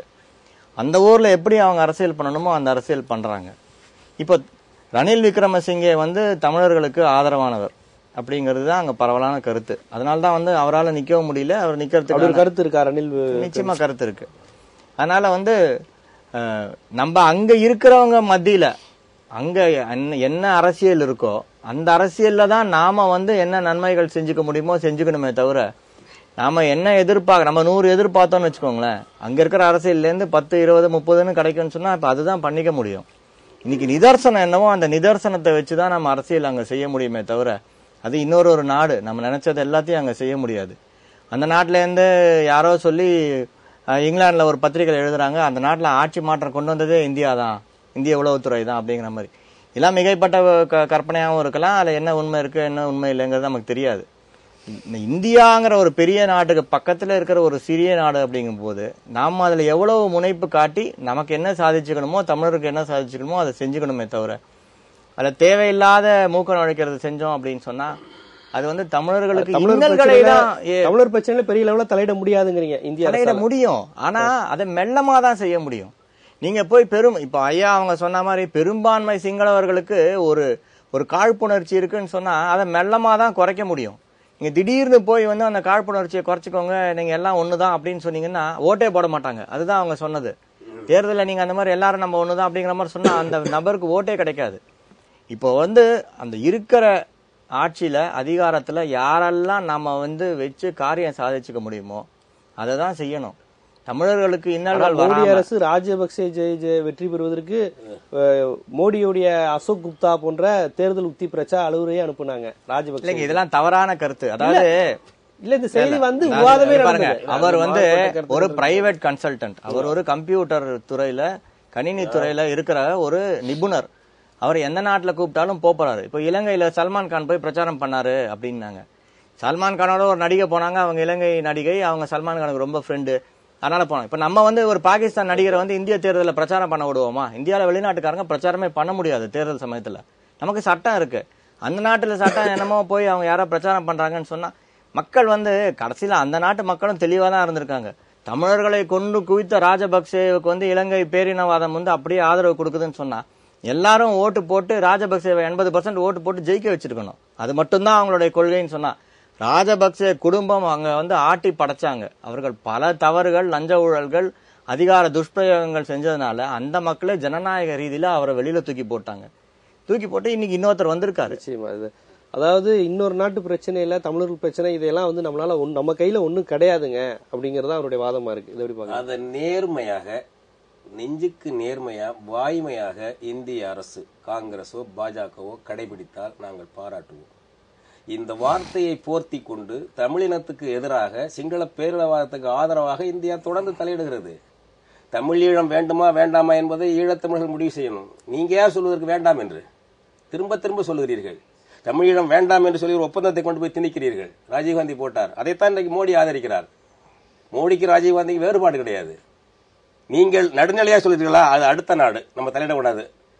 தமிழர்களுடைய உரிமைகள் என்று வரும்பொழுது இந்த நாடகம் ஆடுகிறீர்கள், நடுநிலை நாடகம். நீங்கள் சிங்களர் பக்கம் இருக்கிறீர்கள், தமிழின படுகொலை ஆதரிக்கிறீர்கள். எந்த அரசா இருந்தாலும், பாஜக அரசும், நான் சொல்லுகிறேன், பாஜக அரசும் சரி, காங்கிரஸ் அரசும் சரி, தமிழீழம் அமைவதை ஒரு காலம் விரும்பாது. இந்தியா ஒருபோதும் தமிழீழம் அமைவதை விரும்பாது. இந்தியாவை தோற்கடித்துத்தான் தமிழீழம் அமையும். சிங்களம் மட்டுமல்ல, சர்வதேச அரங்கில் இந்தியாவுக்கு ஒரு பாதிப்பு ஏதாவது வந்தால் அந்த நேரத்தில் தான் தமிழீழம் வாய்ப்பு இருக்க தவிர இந்தியா சக்தியோடு இருக்கும் பொழுது வாய்ப்பு இல்லை. நாளைக்கு ஐநா மனித உரிமை மன்றத்தில் மோடியும் ஒபாமாவும் பேசி அமெரிக்க தீர்மானத்தை வலுவிழக்க செய்வார் மோடி. நான் இன்று சொல்லுகிறேன். போன வாரத்தில் இங்க சொன்ன உங்களுக்கு நீங்க மறந்துட்டீங்க. காட்மாண்டுல மோடி வெற்றிக்கு வாழ்த்துகிறேன் என்று சம்பிரதாயம் சொன்னாரு. உண்மையில் மோடி சிறிசேனாவுக்கு வேலை செய்கிறார் என்று அயல்நாட்டு பத்திரிகை ஒன்று எழுதியிருக்கிறது. நாளைக்கு ராஜபக்சே தோற்று போனால் இந்த உண்மைகள் கூடுதலா வரும் என்று சொன்னேன். அதுதான் உண்மை. உண்மையிலேயே மோடி அரசு ராஜபக்சேக்கு வேலை செய்யவில்லை, சிறிசேனாவுக்கு தான். அது பெரிய நயவஞ்சகங்களும் அதாவது ராஜதந்திரங்களும் பலது இருக்கு. அதனால இன்னைக்கு ஒபாமா வருகிறார், தமிழினத்தினுடைய வயிற்றில் கொல்லிக்கட்டை வைக்க போகிறார்கள். ஐநாவுல ஏற்கனவே போன வருஷம் ஒரு அந்த தீர்மானத்தில் குறை இருந்தாலும் வந்துச்சு. மோடி நிர்பந்திச்சு பேசி ராஜபக்சேயை விசாரிக்க கூடாது, இலங்கையை விசாரிக்க கூடாது. அதான் இந்தியா ஸ்டாண்டு. காங்கிரஸ் அன்னைக்கு எதிர்கட்சியா இருந்துச்சு. பாஜக மார்ச் மாதம் வெளிநாட்டு புலனாய்வு கூடாது என்று மன்மோகன் அரசு எடுத்த நிலைப்பாட்டை தான் பாஜக ஆதரித்தது. இன்றைக்கு அமெரிக்க ஜனாதிபதியோடு பேசி வருகின்ற மார்ச் மாதம் அதை மேலும் நீர்த்து போக வைத்து அதாவது குப்பை கூடைக்கு அனுப்புகின்ற வேலையைத்தான் மோடி அரசு செய்ய போறது. மிகப்பெரிய பாதகங்கள் வந்திருக்கு. இதுல இன்னைக்கு ஈழத்தமிழர்கள் இதை பத்தி எல்லாம் பேசிட்டு இருக்காம அவங்க இதெல்லாம் இல்ல, நம்பிக்கை இல்ல. அவர்கள் சுயமா என்னுடைய கருத்துப்படி இவர் நம்ம சம்பந்தர் தலைமையில் உள்ள தமிழ் தேசிய கூட்டணி என்பது தமிழ்நாட்டு திமுக மாதிரி தனிநாடு கேட்டுவிட்டு பகைவனோடு கூட்டு சேருகின்ற திமுக இருக்கிறது அல்லவா, அந்த ஈழத்தின் திமுக தான் சம்பந்தருடைய தமிழ் தேசிய கூட்டணி. அது துரோகம் செய்யும். இங்க எப்படி திமுக செய்ததோ திராவிட நாடு கேட்டுவிட்டு அதை போல அது துரோகம் செய்யும். அது எந்த காலத்து செஞ்சதோ அது ஒரு காலத்துக்கு பிரபாகரன் தலைவர் நிர்வாகம் இருக்கும்போது அடங்கி இருந்தார் பிரபாகரன் தலைவராக இருந்த சம்பந்தர். இந்த டிசம்பர் மாதம் என்ன பேட்டி கொடுத்தாரு? பிரபாகரன் ஒரு சர்வாதிகாரியாக இருந்தார் என்று பேட்டி கொடுத்தார். இதே சம்பந்தர். இவரெல்லாம் எவ்வளவு பெரிய துறைகள். இன்னைக்கு கருணாநிதி வரவேற்கிறாரு. என்ன தன்மையில வரவேற்கிறாரு? என்ன கண்டாரு? 13 என்ன இருக்கு? இந்திய அரசுக்கு கையாள் வேலை பார்க்கிறார் கருணாநிதி. எதற்கு வரவேற்கிறீர்கள்? இது சீரியஸான பிரச்சனை. ஈழத்தமிழர்களுக்கு ஆபத்து. அதனால நாங்க என்ன சொல்றோம்னா, எங்களை போன்றவர்கள் ஈழத்துல சம்பந்தருக்கு வெளியில் அப்பால் பட்டு ஆயுத போராட்டம் வேண்டாம், தனி ஈழ கோரிக்கை இப்ப வேண்டாம். அரசியல் உரிமைகள், சிவில் ரைட்ஸ், குடியியல் உரிமைகள், இதற்கான ஆயுதம் ஏந்தாத அறவழிப்பட்ட மக்கள் திரள் இயக்கத்தை நேர்மையான பதவி, பணம், விளம்பரம் 3க்கு ஆசைப்படாத இளம் ஆண்களும் பெண்களும் சேர்ந்து நடத்துங்க. உண்ணாவிரதம் இருங்க, ஊர்வலம் போங்க, படிப்படியாக வளர்ச்சி அடையும். ராணுவத்தை வெளியேற்றுன்னு சொல்லுங்க, ஒரு கோரிக்கையா வைங்க, அதுல முன்னேறுங்க. தாக்குதல் வந்தால் தாங்குங்க, சிறையில போட்டா சிறைக்கு போங்க, சில பேர் சுட்டு கொண்டாலும் சாவுங்க. 3 லட்சம் தமிழன் சேர்த்திருக்கான், நம்ம என்ன அவளை எவ்வளவு பேர் சுட்டு கொண்டு போறான் சிவில் ரைட்ஸ்ல. அந்த மாதிரி ஒரு புது இயக்கம் அது சர்வதேச கவனத்தை ஈர்த்து அப்படி முன்னேறும் பொழுதுதான் அவங்களுக்கு குடியல் உரிமை வருமே தவிர ராஜபக்சே வழியாகவோ மோடி வழியாகவோ சிறிசேனா வழியாகவோ குடியல் உரிமை அங்கு வரவே வராது. இவர்கள் 3 பேரும் உடன்பிறப்புகள். ராஜபக்சே, சிறிசேனா, நரேந்திர மோடி, இவர்கள் எல்லாம் தமிழினத்துக்கு எதிரான ஒரே கருத்து உடையவர்கள். இதுதான் என்னுடைய கருத்து. இந்த இடத்துல உங்களை வைக்கிறாரு இந்தியா, அவர் பிஜேபிய தாக்கினது நான் அவர்கிட்ட கேட்கிறேன். உங்கள்கிட்ட கேட்கறது, இந்த இந்தியாங்கிற அமைப்பு என்னைக்குமே ஈழத்தமிழர்களுக்கு தனிநாட விரும்பாது. சிங்களர் அல்ல நம்ம எதிரி, சிங்களர் மட்டுமல்ல நம்ம எதிரி. இந்த நடுவண் அரசு, இந்திய நடுவண் அரசு, அது என்ன பேர் வேணாலும் இருந்துக்கூடும், பிஜேபி கவர்மெண்ட், காங்கிரஸ் கவர்மெண்ட், அவர் இடதுசாரிகளையும் விமர்சிப்பார். யாரு இந்த இந்திய அமைப்பு இந்த சென்ட்ரல் கவர்மெண்ட்ல இருந்தாலும் அவங்க ஈழத்தமிழர்ல விரும்ப மாட்டாங்க. சிங்களர் மட்டும் தமிழனை விரும்ப மாட்டான். ஏன் காவேரியில யாருக்கு பக்கம் இருக்கா இந்திய அரசு? சுப்ரீம் கோர்ட் தீர்ப்பு நிறைவேற்றானா? முல்லை பெரியாறுல சுப்ரீம் கோர்ட் தீர்ப்பு சொல்லி புது அணை கூடாதுன்னு சொல்லிடுச்சு. இதே ஜவடேகர் சுற்றுச்சூழல் துறை புது அணைக்கு ஆய்வு செய்ய அனுமதி கொடுத்திருக்காரு. எப்படி கொடுத்தாரு பிஜேபி அரசு? சுப்ரீம் கோர்ட்டை மதிக்கிறாங்களா? தமிழினத்துக்கு எதிர்வேலை எவன் செய்யறானோ, சிங்களன் செய்யறானா, கன்னடம் செய்யறானா, மலையாளி செய்யறானா, அவனை ஆதரிக்கும் இந்திய அரசு, காங்கிரஸோ பாஜகவோ தமிழினத்துக்கு எதிரானவை. திசை திரும்பி போனாலும் பதில் சொல்ல வேண்டிய நிர்பந்தத்துக்கு வந்திருக்க. காவிரி பிரச்சனையில் தமிழகம் யாரால் எப்படி வஞ்சிக்கப்பட்டது? 1924 போடப்பட்ட ஒப்பந்தம் 74 முடியுது, 50 வருஷம். அதை ரினிவல் பண்ண வேண்டிய நேரத்தில் மைசூர் ராஜதானிக்குள்ள புதிய அணையோ புதிய திட்டங்களோ வந்தா தமிழ்நாட்டுடைய ஒப்புதல் வேணும். தமிழ்நாட்டுக்குள்ள ஒரு புதிய திட்டம் வந்தா அவருடைய ஒப்புதல் வேணும்.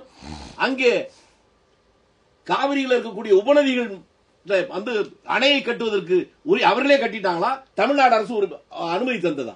அன்றைக்கு தமிழ்நாடு அரசின் சார்பில் பாவு சண்முகம் கையெழுத்து போட்டாரா இல்லையா? அது காங்கிரஸ் காரனா போட்டா? முல்லை பெரியாறுல மீன்பிடி குத்தகை உரிமை தமிழகத்துக்கு இருந்துச்சு. அங்க போகிற சாலையில பாதுகாப்பு உரிமை தமிழகத்துக்கு இருந்துச்சு. அந்த அணையை பாதுகாக்கிற உரிமை தமிழகத்துக்கு இருந்துச்சு. இந்த 3 உரிமையும் கேரள மாநிலத்துக்கு தாரை வார்த்தது யாரு? காங்கிரஸ் காரனா? அதிமுக எம்ஜிஆர் இல்லையா? ஏன் அது நியாயம்? நடுநிலையோடு விமர்சிக்கிற போது உண்மையான குற்றவாளிகளையே விட்டுட்டு வேறு பக்கம் திசை திருப்பி போடணும். இந்த பிரச்சனை என்பது நல்லது நடக்கணுங்கிறதா நம்முடைய நோக்கம். ஆனால் தவறு யார் செய்தாலும் அவர்களை எதிர்க்க வேண்டுமே ஒழிய சிலரை மட்டும் வசதியாக ஒதுக்கிவிட்டு சிலர் மீது மட்டும் பாய்வதில் நியாயம் இல்லை. நான் முதல்ல சொன்னேன், நான் திரும்பி உங்களுக்கு கேட்கிறேன், எல்லாரையும் கேட்கிறேன். ஈழத்தில் இருக்கிற தமிழர்கள் உலக வரலாற்றிலேயே இவர்களுக்கு ஒப்பாரும் மிக்காரும் உலக வரலாற்றிலே எவனும் கிடையாதுன்னு படைத்தரத்திலும் வீரத்திலும் விவேகத்திலும் இவர்கள் இன்றைக்கு உயர்ந்திருக்கிறார்கள். அதை எவனும் மறுக்க முடியாது. அப்படி உயர்வதற்கு அவர்களே தானாக உயர்ந்து விட்டார்களா? நான் முதல்ல ரொம்ப எச்சரிக்கையா சொன்னேன். ஒரே கட்சி ஆட்சிக்கு வருகிற போது கூட அது கொள்கை மாறி இருக்குன்னு சொன்னேன். நான் அதை மறுக்கவே மாட்டேன். எனக்கு அது வேலையும் இல்லை. தவறை நியாயப்படுத்த வேண்டிய அந்த கட்டாயம் எனக்கு இல்லை. இந்திரா காந்தி என்கின்ற ஒரு அம்மையார் இந்தியாவுடைய பிரதமராக இருக்கிற போதுதான் இப்படி ஒரு உலகமே வியந்து விழிகளை விழித்து பார்க்கிற ஒரு போர் படையை உருவாக்குவதற்கான அவர் உறுதுணையாக இருந்தார். நான் எச்சரிக்கையாக சொன்னேன், ஈழத்திலே இருக்கிற தமிழர்கள் பலமாக இருந்தால்தான் அது இந்தியாவுக்கு பாதுகாப்பு என்று அவர் நினைத்தார். இன்றைக்கும் நான் நினைக்கிறேன், ஒருவேளை இன்னும் ஒரு 2 ஆண்டுகள் அவர் உயிரோடு இருந்திருந்தால் எப்படி வங்காளதேசம் உருவானதோ அதை போல ஈழம் உருவாயிருக்க முடியும். துரதிருஷ்டவசமாக அவருடைய மரணம் சம்பவித்தது. அதற்கு பின்னாலே வந்த மாற்றங்கள், பல மாற்றங்கள், அதிலே அந்த நாட்டுடைய முழு பிரச்சனைகளையும் புரிந்து கொள்ள முடியாத ஒரு தலைவராக ராஜீவ்காந்தி வந்திருந்தார். அவர் புரிந்து கொள்கின்ற காலத்தில் அவர் கொல்லப்பட்டார். அவரே அதை வெளிப்படையாக சொன்னார். ஈழ பிரச்சனை பற்றி நான் முழுதாக தெரிந்து கொள்ளவில்லை. ஒரு சில தவறுகள் பக்கத்தில் இருந்தவர்களா நடந்தது. இதை என்கிட்ட சொல்ல, இன்னும் உயிரோடு இருக்கிற ஈழத்தை கவிஞர் காசி ஆனந்தன் சொன்னார், சச்சிதானந்தன் சொன்னார். அவர் சொன்ன சிவாஜிலிங்க போற போது அவர்கிட்டையும் சொன்னார். அதை மறக்க வேண்டிய அவசியம் இல்லையே. ஆனால் இன்றைக்கு நாம் பார்க்க வேண்டிய விஷயம், பல விஷயம் எச்சரிக்கையா பேசுறோம். நாம நம்ம ஊர்ல நாம் போராடுவதற்கு தமிழ்நாட்டில் 7.5 கோடி மக்கள் இருக்கோம். நம்மை போன்ற சிலருக்கு தான் அந்த கோபமும் ஆத்திரமும் வருது. மற்றவங்க எத்தனை பேர் இருக்காங்க? இல்ல. அங்கே இருக்கிற தமிழர்களுக்கு ஒரு மிகப்பெரிய இழப்பை ஏற்படுத்தியிருக்கு. பின்னாலும் ஆயுத போராட்டத்தில் நாங்கள் தோற்றிருந்தாலும் ஜனநாயக வழியிலாவது இந்த மனித மிருகம் ராஜபக்சேயை தோற்கடித்தே தீர்வோம் என்று உறுதியோடும் தெளிவோடும் அவனை தோற்கடித்து காட்டியிருக்கிறார்கள். அவர்களை தன் நம்பிக்கையை அதிகப்படுத்துவதும் அவர்களுக்கு உறுதுணையாக எந்தெந்த வகையில் நாம் இருப்பதுதான் ரொம்ப முக்கியம் என்று நான் நினைக்கிறேன். அது எல்லாரும் ஒரே கேட்டகரியில் இருக்க முடியாது. காங்கிரஸ் ஆட்சியின் மீது பல குற்றச்சாட்டுகள் சொன்னாலும் கூட அந்த உச்சகட்ட போருக்கு பின்னாலே 70,000 கோடி ரூபாய்கள் அங்க இருக்கிறவர்களுக்கு வீடுகள் கட்டி தருவது, பள்ளிக்கூடங்களை கட்டி தருவது, தொழிற்பேட்டை உருவாக்கி இருப்பது, இந்த அச்சுவேலை போல தொழிற்பேட்டை பல ஆயிரக்கணக்கான பேர் இன்றைக்கு பணியாற்றுகிறார்கள். இந்த மாதிரி காரியங்கள்லாம் செய்தார்கள். அதை போலவே இன்றைக்கு இருக்கிற மோடி அரசு, பிஜேபி அரசும் அதை செய்ய வேண்டும் என்று நாம் நிர்பந்தம் செய்வது ஒரு வகையில அங்கே இருக்கிறவர்களுக்கு நாம் துணை செய்தாக பொருள். இங்கே இருக்கிற அங்க அகதிகளாக இங்கே வந்திருக்கிற நம்முடைய தமிழ் சொந்தங்கள் கூட அங்கே போகலாமா வேண்டாமா என்கிற போது இன்னும் அங்கே போவதற்கான நம்பிக்கை அவர்களுக்கு வரவில்லை என்பது ஒரு கசப்பான உண்மைதான். அதை மாற்றுவது எப்படி என்றுதான் பார்க்க வேண்டும். இது மாறவே மாறாது என்பது தன்னம்பிக்கை இல்லாத ஒரு சூழ்நிலையை உருவாக்கிவிடும் என்று நினைக்கிறேன். மாற்ற ஒரு நாளைக்கு வேண்டும். அதை நோக்கி நம்முடைய பயணம் வேண்டும். அவர்கள் தன்னம்பிக்கையோடு அவர்கள் வாழ அவர்களுக்கு எந்த வகையிலெல்லாம் நாம் உதவுவது என்றுதான் சிந்திக்க வேண்டும் என்று நான் நினைக்கிறேன். அப்படி போகிற போது இன்றைக்கு நான் முதல்ல இன்னொன்னையும் சொன்னேன். இந்திரா காந்தி அவர்கள் அங்கே இருக்கிற ஈழத்தில் இருக்கக்கூடிய தமிழர்கள் தான் நமக்கு வேண்டியவர்கள் என்று நினைத்தார்கள். ஆனால் மோடி அரசு சிங்களர்களை வேறு இனமாக அவர்கள் பார்க்கவில்லை. அவர்களும் நம்மவர்களாக அவர் பார்க்கிறார். ஒரு முறை அங்கு உள்ள சிங்கள அதிபர் கூட இந்திரா காந்தி நம்ம எல்லாம் ஒரே இன்னொன்னு சொன்னது கூட உங்க மூக்கு ஜெயவர்த்தனே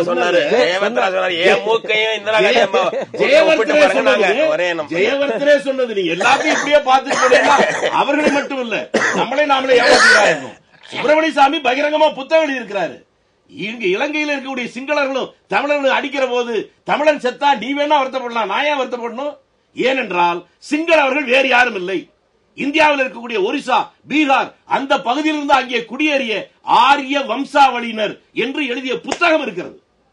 ஆகவே அவர்கள் மாற்றம் காங்கிரஸ் இருக்கிற பார்வை வேறு, பாரதிய ஜனதா இருக்கிற பார்வை வேறு. நிச்சயமாக அதில் மாற்றமே கிடையாது. நான் திரும்பவும் கேட்கிறேன், யாழ்ப்பாணம் முற்றுகை நடக்கிற போது வாஜ்பாய் பிரதமராக இருந்த நேரத்தில் ஜனா கிருஷ்ணமூர்த்தி அனுப்பி அந்த முற்றுகை விலக்க சொல்லி பிரபாகரனுக்கு நிர்பந்தம் தராமல் இருந்திருந்தால் அன்றைக்கே ஈழம் வளர்ந்திருக்குமா இருக்காதா? ஆணையர் வெற்றிக்கு பிறகு அது இதெல்லாம் வரலாற்று உண்மைகள். துரதிருஷ்டவசமாக இங்கே இருக்கிறவர்களுக்கு முழு உண்மைகள் தெரிவதற்கு வாய்ப்பு இல்லாமல் போய்விட்டது. அதே போல காங்கிரஸ்காரங்க நிறைய போர் தளவாடங்கள் உதவி பண்ணாங்கன்னு சொன்னாங்க. உண்மையிலேயே ஒரு போர் கப்பலை இந்தியா தந்தது இலங்கையில் இருக்கிற ராணுவத்திற்கு. அது தந்தது காங்கிரஸ் அரசியல் அல்ல. வாஜ்பாய் பிரதமராக இருக்கிற போது சரயு என்கின்ற போர்க்கப்பலை தந்தது. இப்போது மோடி வந்ததற்கு பின்னாலே 2 போர்க்கப்பல் தருவதற்கு ஒப்பந்தம் போடப்பட்டிருக்கிறது. ஆனா அதுக்கு என்ன விளக்கம் சொன்னாங்க சொல்லிடுறேன். ஏன் கொடுத்தீங்கன்னு நெடுமாரையாவும் வைகோலாம் கேட்ட போது பெர்னாண்டஸ் ராணுவ மந்திரி அவர் விசாரிச்சுட்டு காங்கிரஸ் காலத்துல போட்ட ஒப்பந்தம் அது கொடுக்கறதுன்னு அது இப்பதான் இம்ப்ளிமெண்ட் ஆயிருக்கு. எங்க காங்கிரஸ்காரங்க சொன்னதெல்லாம் செய்யறதுக்கு ஆட்சி சரியானதை ஏத்துக்கணும், தப்பானதை ஒதுக்கணும் இல்ல. 2 பேரும் திமுக அதிமுக சொல்ற மாதிரி பெர்னாண்டஸ் சொல்லி இருக்கிறாரு. வேற ஒண்ணும் இல்ல. டாஸ்மாக் கடையில கொள்ளையடிக்கிறது 2 பண்ணலாம், மணல்ல கொள்ளையடிக்கிற 2 பேரும் பண்ணலாம். ஆனா மற்ற விஷயத்துல அவங்க எதிரி.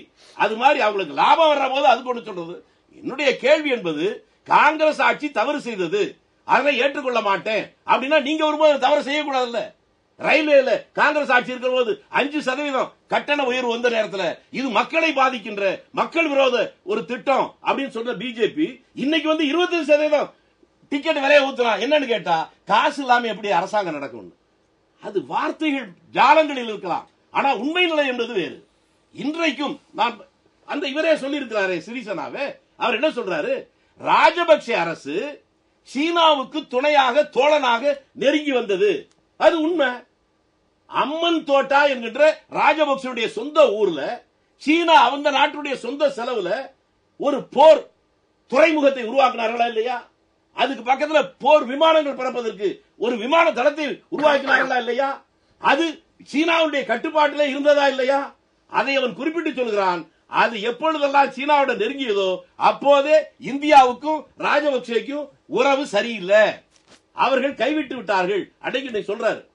அது ஒரு வகையில இந்தியாவுக்கு லாபம் தான். நாம் எல்லாவற்றையும் ஒரே பார்வையில் பார்த்து விட முடியாது. இலங்கை என்பது ஏதோ ஒரு வேறு நாடு என்று சொல்வதோ, அந்த பிரச்சனை நமக்கு தேவையில்லை என்று சொல்வதோ அது புரியாதவருடைய கூற்று. இலங்கை என்பது சிறிய நாடாக இருக்கலாம், ஆனால் இந்தியா மட்டும் சரியாக அதை கையாளவில்லை என்று சொன்னால் இந்திய நாட்டுடைய வரலாற்றிலேயே எந்த காலத்திலும் இல்லாத பேரழிவு உருவாவதற்கு அந்த இலங்கை பிரச்சனையே காரணமாகிவிடும். நிச்சயமாக. நான் இன்னொரு முக்கியமான விஷயம் இந்த மைத்ரிபாலா பற்றி சொல்வது இவர் ராஜபக்சே சீன சார்பு, சார் சொன்னதுனால அது நினைவு வருது. இவர் அமெரிக்க சார்பு. ஆகவே இந்த சீன குடியேற்றம் இது போன்ற விஷயங்கள்ல இவருடைய அமெரிக்க சார்பு தன்மை கொஞ்சம் தமிழர்களுக்கு சார்பா இருக்க வாய்ப்பு இருக்கு அப்படிங்கிற மாதிரி ஒரு கருத்து வருது. அதை நீங்க எப்படி பாக்குறீங்க? இல்ல அதெல்லாம் வெறும் இந்த பத்திரிகைகள் கட்டமைக்கிறது தானே ஒழிய அப்படியெல்லாம் ஒன்றும் கிடையாது. நீங்க இப்போ ஒன்றும் இல்லை, சுப்பிரமணிய சாமியை பற்றி மீடியாக்களில் என்ன சொல்றாங்க? அவர் பாரதிய ஜனதாவில் மூத்த தலைவர்னு சொல்றாங்க. பாரதிய ஜனதாவில் மூத்த தலைவர் அவர். இது இந்த ஊடகங்கள் எல்லாமே சொல்லிக்கிட்டு இருக்கு. அவன் நேற்று ஜனதா கட்சின்னு ஒன்று வச்சுக்கிட்டு உள்ள போனவன். அவனுக்கு என்ன கட்சி இருக்கா? அந்த அது வேற, அது வேற. அது அடுத்தது என்னன்னா, அவங்க உள்ள போன உடனே சுப்பிரமணிய சாமி என்ன சொன்னாலும் போடுறாங்க. எதுக்கு போடுறாங்க? அவர் சொன்னாரு ராஜபக்சேக்கு பாரத ரத்னா கொடுக்கணும் மோடி இருக்கார. இந்திய அரசாங்கம் அவருடைய சுப்பிரமணிய சாமியோட ஸ்டேட்மெண்ட் தப்புன்னு சொல்லிச்சான்னு. அப்ப எப்படி மோடி அரசாங்கத்தில் இன்றைக்கு இலங்கை தமிழர்கள் அல்ல ஈழ தமிழர்கள் பிரச்சனையில ஒரு மாறுபட்ட ஒரு கருத்து இருக்குங்கிறதுக்கு என்ன இருக்கு? அப்படி ராஜபக்சேக்கு பாரத ரத்னா கொடுக்கணும்னு சொல்லும் போது கூட அந்த ஸ்டேட்மெண்ட் தப்புன்னு சொல்லலையே. சுப்பிரமணிய சாமி அதையும் மீறி பேசினாரு.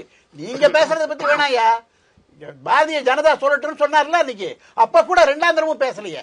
2 தரம் பேசினப்போ மோடி அரசாங்கமோ அல்லது அமித்ஷாவோ அல்லது பாரதிய ஜனதா கட்சியினுடைய வெளியுறவு அமைச்சரோ சொல்லியிருந்தா பரவாயில்ல. ஒண்ணுமே பேசலையே. எதை கொண்டு நம்புறீங்க நீங்க? ஜோசியம் ஆர்வடெல்லாம் பண்ணி இன்றைக்கு வந்து ஈழத்து பிரச்சனையை தீர்க்க முடியாது. அது ரொம்ப தெளிவா நம்ம இருக்கணும். இன்றைக்கு வந்து புலிகளுக்கு பிறகு முற்றாக அந்த எதிர்ப்பு இயக்கம் அழிக்கப்பட்டிருக்கின்றது. அது 3 லட்சம் தமிழர்கள் உயிரோடு சேர்த்து போகப்பட்டிருக்கிறது. இதற்கு பிறகு அங்க மலர வேண்டும் என்று சொன்னால் அங்கு இருக்கக்கூடிய இளைஞர்கள், அங்கு இருக்கக்கூடியவர்கள், அவர்கள் மெல்ல மெல்ல வந்தால் தான் செய்ய முடியும். அதை விட்டு நம்ம இந்த இதை பார்த்து அதை பார்த்து அவரை பார்த்து சிரிச்சாரு, இவரை பார்த்து அழுதாரு, இப்படி எல்லாம் சொல்லி நம்ம ஈழ பிரச்சனைக்கு தீர்வு வரும் என்று சொன்னால் நம்ம வந்து அரசியல்ல வந்து சின்ன பிள்ளைகளாகி விடுவோம். அதுதான் நடக்கும். திருச்சி வேலுசாமி சார் ஆரம்பத்திலிருந்து சொல்ற விஷயம் வந்து நீங்க சொல்ற எல்லா விஷயங்களும் சரி. ஆனா இருந்தாலும் பாரதிய ஜனதாவுக்கும் காங்கிரஸ் பாக்குற பார்வையும் ஒண்ணு. பாரதிய ஜனதா தன்னுடைய ரத்த உறவா சிங்களர்களை பாக்குறாங்க, காங்கிரஸ் அப்படி பார்க்கல. இவங்க நமக்கு பக்கத்துல இருக்கும் பட்சத்துல நன்மைங்கிறது தான் ஆரம்ப காலத்துல பார்த்துச்சு. 90களுக்கு அப்புறம் நடந்த சம்பவங்கள் உங்களுக்கு தெரியும். அதுக்கப்புறம் தான் மாறிச்சே ஒழிய காங்கிரசினுடைய பார்வை வந்து பாரதிய ஜனதா பார்வை மாறி கிடையாது. சிங்களர்களாவே மாறி பாக்குற பார்வை தான் பாஜகவின் பார்வை அப்படின்னு ஒரு விஷயத்தை வைக்கிறார். அதை நீங்க ஏத்துக்கிறீங்களா? இல்லையே, இவர் சொல்றாரு, இன்னைக்கு அவர் சொல்றாரு, நண்பர் சொல்றாரு. ஆனா அன்றைக்கு இருந்த காங்கிரஸ் சொல்லலையே. அன்னைக்கு ஈழ பிரச்சனை வரும்போது காங்கிரஸ் என்ன சொல்லிருக்கணும்? இந்த மாதிரி இதை வந்து முதல்ல பாவு சண்முகம் தான் கையெழுத்து போட்டு அந்த இடத்தை விட்டு கொடுத்தாருன்னு சொல்லிருக்கணுமே. காவிரி பிரச்சனை அது இல்ல, எதா இருக்கட்டும்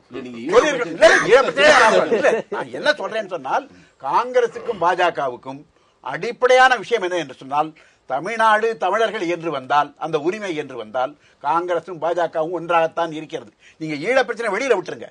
அது இதிலேயே அப்படி இருக்குன்னு சொன்னா நம்முடைய நாட்டு மக்கள், நீங்க இந்தியா ஒண்ணுன்னு சொல்ற இடத்திலேயே தமிழர்களுடைய நலன்கள் இன்றைக்கு காங்கிரஸ் அரசு எப்படி கைவிட்டதோ அதை போல தொடர்ந்து அதே கொள்கை தான் கடைபிடிக்கப்படுகிறது என்று சொல்லும் பொழுது ஈழ பிரச்சனையில மாற்றம் வரும் என்று சொல்ல முடியாது. அதையும் தவிர நீங்க வந்து மோடி போய் அவர் வெற்றிக்காக வாழ்த்தியது என்பது சாதாரண விஷயம் இல்ல. இவங்க எப்படி வேணாலும் பேசுவாங்க, பாஜக எப்படி வேணாலும் பேசுவாங்க. அவர் சுப்பிரமணிய சாமி ஒன்று சொல்வாரு, அவர் சொல்வார் அது இல்லை அப்படிம்பாரு. அப்புறம் ஒருத்தர் வந்து RSS தலைவர் சொல்றாரு, 4 பொண்டாட்டி கத்திக்கிட்டு அவன் 4 புள்ள பெற்றுக்கன்னு சொல்வாரு. உடனே அவங்க தமிழரசை சவுந்தரராஜன் என்ன சொல்லுவாங்கன்னா, அது வந்து அமித்ஷாவுடைய கருத்து இல்ல, எங்க பாஜக தலைவருடைய கருத்து இல்லைன்னு சொல்லுவாங்க. எங்க பாஜக எப்பொழுதுமே 2 முகம், 2 வார்த்தை, 2 நாக்கு. எதை அவங்க வந்து ஒன்னா பேசியிருக்காங்க நீங்க வேணா சொல்லுங்க பார்ப்போம். இதை விட பெரிய விஷயம் என்ன என்று சொன்னால், இந்த மாதிரி முக்கியமான பிரச்சனைகள் எது வந்தாலும் சரி, அன்றைக்கு மன்மோகன் சிங்கை மிக கேவலமாக அவர் மௌனசாமி வாய் திறக்காம இருக்காரு சொல்லி கேலி செய்தவர்கள் இன்னைக்கு மோடி எந்த பிரச்சனையில வாய் திறக்கிறார்? இதையா திறக்கிறாரா, சொல்றாரா? இவர் அதை விட பெரிய மௌனசாமியா தான் இன்னைக்கு மோடி இருக்கார். அதனுடைய அர்த்தம் என்ன? அதைத்தான் நம்ம சொல்றோம். எந்த அரசு மையத்தில் வந்தாலும் சரி, இன்றைக்கு இருக்கக்கூடிய இந்த அரசியல் கட்டமைப்புல இன்றைக்கு தமிழர்களுக்கு எப்படி நியாயம் கிடைக்காதோ அந்த நிலை இருக்கும் பொழுது ஈழத்தமிழர்களுக்கு இந்த இன்னைக்கு வந்திருக்கக்கூடிய பாஜக அரசுல அல்லது அங்கே அமைந்திருக்கக்கூடிய அந்த அரசினால எந்த நன்மை கிடைக்கும் என்பது இல்லை. அதை வந்து தீர்மானிக்கப்பட வேண்டியது அந்த வரலாற்றிலே அங்க இருக்கக்கூடிய இளைஞர்களும் புதிதாக வரக்கூடிய சக்திகள் தான் தீர்மானிக்குமே ஒழிய இந்த மாதிரியான வெறும் வார்த்தைகளை வைத்துக் கொண்டு நம்ம ஈழத்தமிழர்களுக்கு தீர்வு கிடைக்கும் என்று நம்ம நம்பினோம் என்று சொன்னால், நான் அதைத்தான் மீண்டும் சொல்கிறேன், நாம் தான் ஏமாளிகள் ஆகிவிடுவோம். உங்கள்கிட்ட முன்வைக்கிறது வந்து அவங்க 2 பேருமே காங்கிரஸ் பிஜேபி இந்தியாங்கிற அமைப்புல யார் வந்தாலும் அவங்க எதிராக தாங்க இருக்க போறாங்க தமிழர்களுக்கு அப்படிங்கிற விஷயத்த பதிவு செஞ்சாங்க. அது குறிப்பா சாரா இருக்கட்டும் அவங்களா இருக்கட்டும் அந்த ஒரு விஷயத்த சொல்றாங்க. சிங்களர்ல வந்து தான் உறவா பாக்குறாங்க. அவங்க உங்களை சொல்ல, தமிழ்நாட்டில் உள்ள பிஜேபியை சொல்ல, பாரதிய ஜனதா சிங்களர்ல வந்து நம்மளுடைய ஒரு நம்ம ஆளுன்னு பாக்குறாங்க.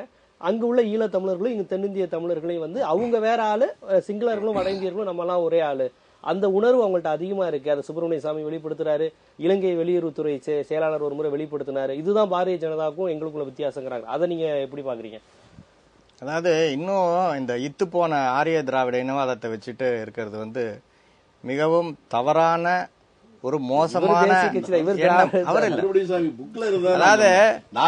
இன்னைக்கும் ஒரு நாடு வந்து ஒரு இந்தியா மாதிரி ஒரு பெரிய நாடு அதனுடைய வெளியுறவு கொள்கையில வந்து இன்னும் ஒரு புளுத்து போன ஒரு இனவாத சிந்தனையில தான் செய்யும் அப்படின்னு சொல்றது வந்து அந்த மாதிரி சிந்திக்கிறதே ஃபர்ஸ்ட் தவறு. இதுல வந்து இந்த மாதிரி அதீத கற்பனைகள், தமிழ் தேசியம், அப்படியே இலங்கையில வந்து நாம தான் போய் இலங்கையில வந்து ஏதோ வெட்டி முறிக்க போறோம்னு இங்க தமிழ்நாட்டில் பேசிட்டு இருக்கிறதுலாம் தேவையில்லாத விஷயம். தமிழ் இலங்கை சாத்தியம் இல்லைங்கிறீங்க? தமிழ்லாம் சாத்தியமே இல்லை. அதுல வந்து எங்களுக்கு மாற்று கருத்தே கிடையாது. இன்னொன்னு, இங்க இருந்து நாம பாக்குறது வேற, அங்க போய் இருந்து பார்த்தா இருக்கிற நிலைமை வேற. நான் அங்க போய் இருந்து பார்த்திருக்கேன். தமிழர்கள் வந்து அப்படி பகுதிக்கே போறீங்க? நான் போயிருக்கேன். அதாவது தமிழர்கள் அங்க இருக்கிறவங்க வந்து நிதர்சனத்துல இருக்காங்க. நாம இங்க வந்து ஒரு பெரிய ஒரு நாடகத்துல ஒரு மெதப்புல எல்லாம் அங்க இருக்கிறவங்களுக்கு தீர்வு சொல்றது இதெல்லாம் வந்து தேவையில்லாதது. இன்னைக்கு அங்க இருக்கிற நிதர்சனம், அங்க யார் ஆட்சியில இருக்காங்களோ அவங்களோட தான் நாம வந்து பேசி எதுவும் செய்ய முடியும். இன்றைக்கு தமிழ்நாட்டில் வந்து அதிமுக ஆட்சியில் இருக்கு. அதிமுகல யாரு அதிகாரத்துல இருக்காங்கிறது வேற.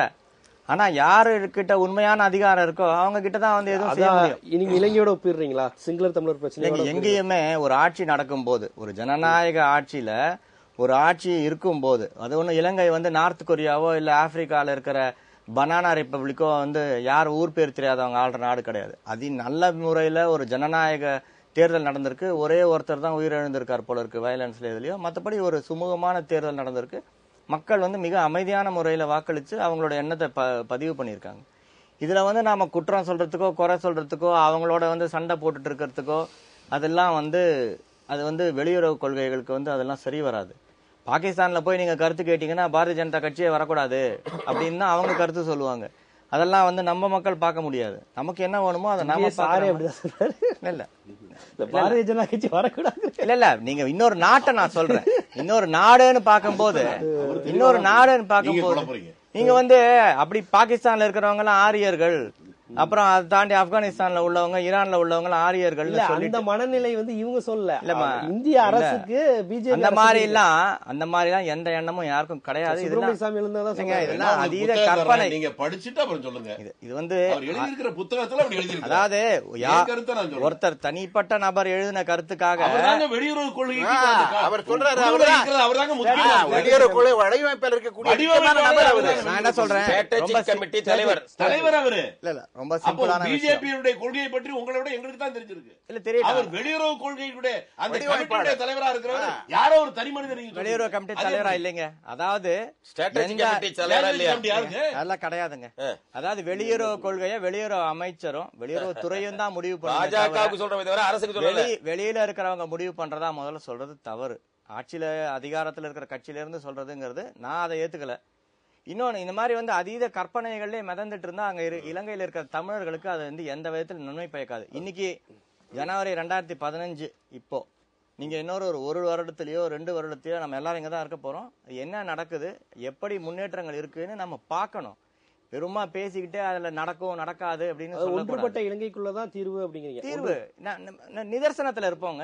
என்ன நடக்கும், நன்மைகள் தமிழர்களுக்கு என்ன பெற்றுத்தர முடியும், என்ன முன்னேற்றம் இருக்குங்கிறத பார்ப்போம். நிச்சயமா அதுக்கு மோடி அரசு உதவும். நிச்சயமா தமிழர்களுக்கு முன்னேற்றம் இருக்கும். அவர்களுடைய உரிமைகள் திரும்ப வரும். இந்த வாரத்தில் நிறைவு கருத்து சுருக்கமா நீங்க என்னன்னா, நம்முடைய வழக்கறிஞர் சொன்னது எனக்கு ஒண்ணுமே புரியல. எனக்கு ஏன்னு கேட்டா, இந்தியாவில் இருக்கக்கூடிய ஒரு சாதாரண ஆள் இங்க இருந்து நினைச்சா உடனே போய் ராஜபக்சே அதிபரா இருக்கும்போது வீட்டுல போய் தங்க முடியும், அவர்கிட்ட பேச முடியும், வெளியில வந்து இதுதான் இந்தியாவுடைய கொள்கைன்னு சொல்ல முடியும், இந்திய அரசுடைய கொள்கை இதான் சொல்ல முடியும். இப்படி எல்லாம் இதான் சுப்பிரமணிய சாமி வாரத்துல ஒரு நாள் போய் அங்க பேட்டி கொடுத்துட்டு இருந்தார். அவர் பிஜேபியினுடைய வெளியுறவு கொள்கையுடைய அந்த குழுவினுடைய தலைவர். சேஷாத்ரி சாரியும் ஒருத்தர், அவரும் தமிழ்நாட்டுக்காரர். இவர்கள் தனி மனிதர்கள், அவர்களுக்கும் பிஜேபிக்கு சம்பந்தம் இல்லை என்று சொல்வது என்பது ஒன்று அது அறியாமையா இருக்கணும், இல்லைன்னா நாங்க அப்படிதான் பேசுவோம் என்று எங்கள் நிலை இருக்கணும். உண்மை அவர் சொல்வது அல்ல, நாங்க சொல்றதுதான் உண்மை. நான் சொல்றது என் கருத்துல அவர் பதில் சொன்னார்னா அதுவும் தப்பு.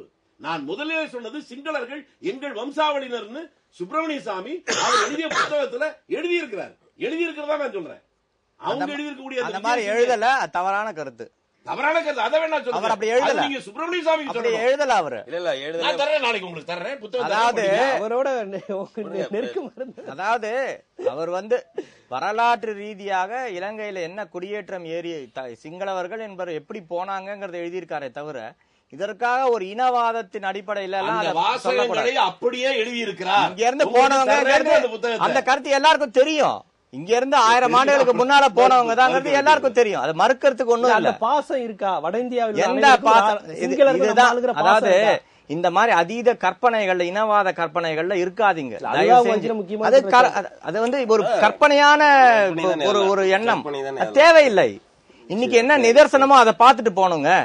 நிச்சயமாக ஒரு ஒன்றுபட்ட இலங்கை தான். இந்த மாதிரியான தனிநாடு இந்த மாதிரிலாம் கேட்டா தமிழர்களுக்கு தான் பாதிப்பு. மோடி நல்ல விதமா 500 கோடி வச்சு செய்வாருங்கிறது கருத்து. நயவஞ்சகமான கருத்து. எனக்கு சம்பந்தம் இல்ல, முடிஞ்சா தனிநாடு அமைச்சுக்க, முடியாதா அவனோட இரு என்று ஒதுங்கட்டும் இந்தியா.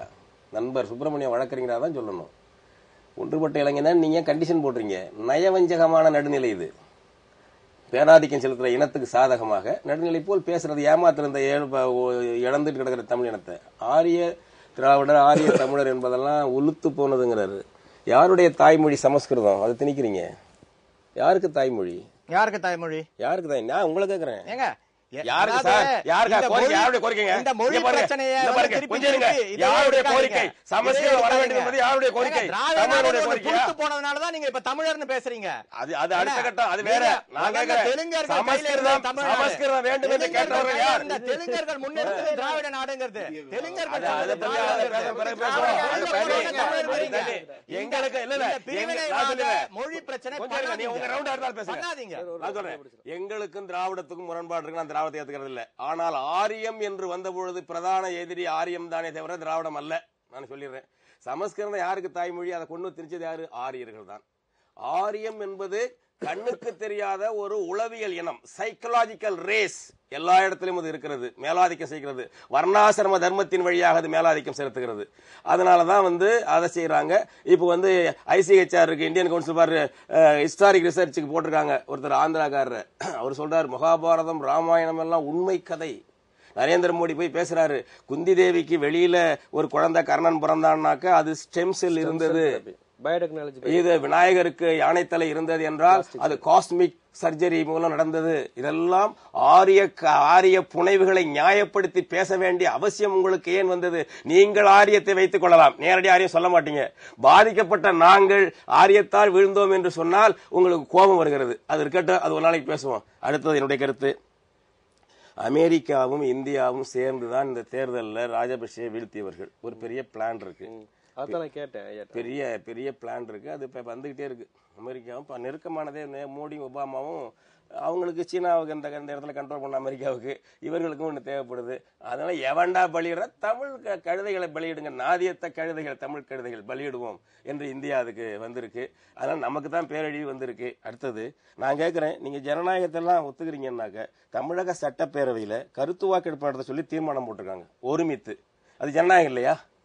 ஏன் இங்க உள்ள பாஜக அதை ஏற்கக்கூடாது? ஒன்றுபட்ட இலங்கை தான், ஒன்றுபட்ட இலங்கைன்னு சொல்றீங்களே. தமிழக சட்டப்பேரவையில காங்கிரஸ் உள்பட்டு, கம்யூனிஸ்ட் உள்பட்டு எல்லாருமே ஒருமித்து தீர்மானம் போட்டுருக்காங்க. பொருளாதார தடை ஒரு தீர்மானம், கருத்து வாக்கெடுப்பு நடத்தணும். ஏன் தமிழ் மக்கள் 7.5 கோடி தமிழ் மக்களுடைய ஒரு அவையை கூட மதிக்க மாட்டீங்களா பாஜக? அவ்வளவு வன்மமா தமிழினத்தின் மீது? அந்த கருத்து வாக்கெடுப்புல நிக்கலாம். ஜனநாயகத்தை நம்புங்க. தோத்து போயிட்டாங்க தமிழீழம் வேண்டாம், நாங்க போய் வெட்டி முடிக்கிறோம் சொல்லல. ரொம்ப கடுமையா சொல்றாரு, வெட்டி முடி. நாங்கெல்லாம் ஈழத்துக்கு சொல்ல, ஈழத்தமிழ எங்களுடைய தமிழ் ஒரு ரத்தம், ஒரு இனம். அதனால நாங்க துடிக்கிறோம். இவ்வளவு வந்துருச்சு. உங்களுக்கு துடிப்பு இல்லாம இருக்கலாம், நாங்க துடிக்கிறோம். இவ்வளவு அழிவு வந்திருக்கு, ஒண்ணு செய்ய முடியாது. 7.5 கோடி பேர் இருந்து என்னடா மிச்சமானது, மானம்தான் போனதுன்னு நாங்க அவமானத்தால துடிக்கிறோம். அதனால பேசுறோம். நாங்க போய் ஈழத்தெல்லாம் உருவாக்கணும் நீங்க யாரும் சொல்ல, உருவாக்கவும் முடியாது. அழுது பெற்றாலும் அவள் தான் பிள்ளையை பெற வேண்டும். ஈழத்தமிழர்கள் தான் ஈழத்தை பெற்றெடுக்க வேண்டும். நம்ம பக்க துணையா தான் இருக்கலாம், செவிலி போல இருக்கலாம், வேற வேற துணையா இருக்கலாம். அவ்வளவுதான், வேற நம்ம ஒண்ணு செய்ய முடியாது. எனவே உண்மையான ஜனநாயகவாதிகளும் இனச்சார்பு அற்றவர்களாக பாஜக இருந்தால் தமிழக சட்டப்பேரவை தீர்மானத்தின்படி கருத்து வாக்கெடுப்போடு நின்று கொள்ளலாம். இதான் என்னுடைய கருத்து. இன்றைய விவாத அரங்கம் நிகழ்ச்சியை பொறுத்தவரை இலங்கை அதிபர் தேர்தல் மாற்றம், தற்போது அங்குள்ள பிரதமர் ரணில் விக்ரமசிங்கே அறிவித்திருக்கூடிய 13வது சட்ட திருத்தம், இது பலன் அளிக்குமா அல்லது இது மற்ற ராஜபக்சேயின் தொடர்ச்சியாக இவர்கள் இருப்பார்களா? இதற்கு இந்திய அரசு எந்த வகையில் உதவும்? காங்கிரஸ் பாரதிய ஜனதாவினுடைய இதன் பின்னணி என்ன? இதை நாம் எவ்வாறு பார்க்க வேண்டும்? அங்கு உள்ள ஈழத்தமிழர்கள் இந்த ஆட்சி மாற்றத்தையும் இந்த பிரதமர் அறிவிப்பையும் எவ்வாறு பார்க்கிறார்கள்? இங்கு உள்ள தேசிய அரசு எவ்வாறு பார்க்கிறது? இங்குள்ள திராவிட கட்சிகள், தேசிய கட்சிகள் இதை எவ்வாறு பார்க்கிறது என்பது குறித்து ஒரு பரந்துபட்ட அளவில் பல்வேறு தரவுகளுடன் ஒரு விவாத நிகழ்ச்சியாக இது அமைந்தது. இந்த விவாதத்தில் கலந்து கொண்டு பல்வேறு கருத்துக்களை தெரிவித்த தமிழ் தேசிய பேரியக்கத்தினுடைய தலைவர் பே. மணியரசன் அவர்களுக்கும், காங்கிரஸ் கட்சியினுடைய மூத்த பிரமுகர் மற்றும் அரசியல் திறனாய்வாளர் திருச்சி வேலுச்சாமி அவர்களுக்கும், பாரதிய ஜனதா கட்சியினுடைய முக்கிய பிரமுகர் வழக்கறிஞர் சுப்பிரமணியன் பாலாஜி அவர்களுக்கும், மூத்த பத்திரிகையாளர் நெய்வேலி பாலு அவர்களுக்கும் எங்களுடைய விவாத அரங்கம் நன்றியை தெரிவித்துக் கொள்கிறோம். மீண்டும் ஒரு விவாத அரங்கம் நிகழ்ச்சியில் சந்திக்கும் முறை உங்களிடமிருந்து விடைபெறுவது ஜீவ சகாப்தன்.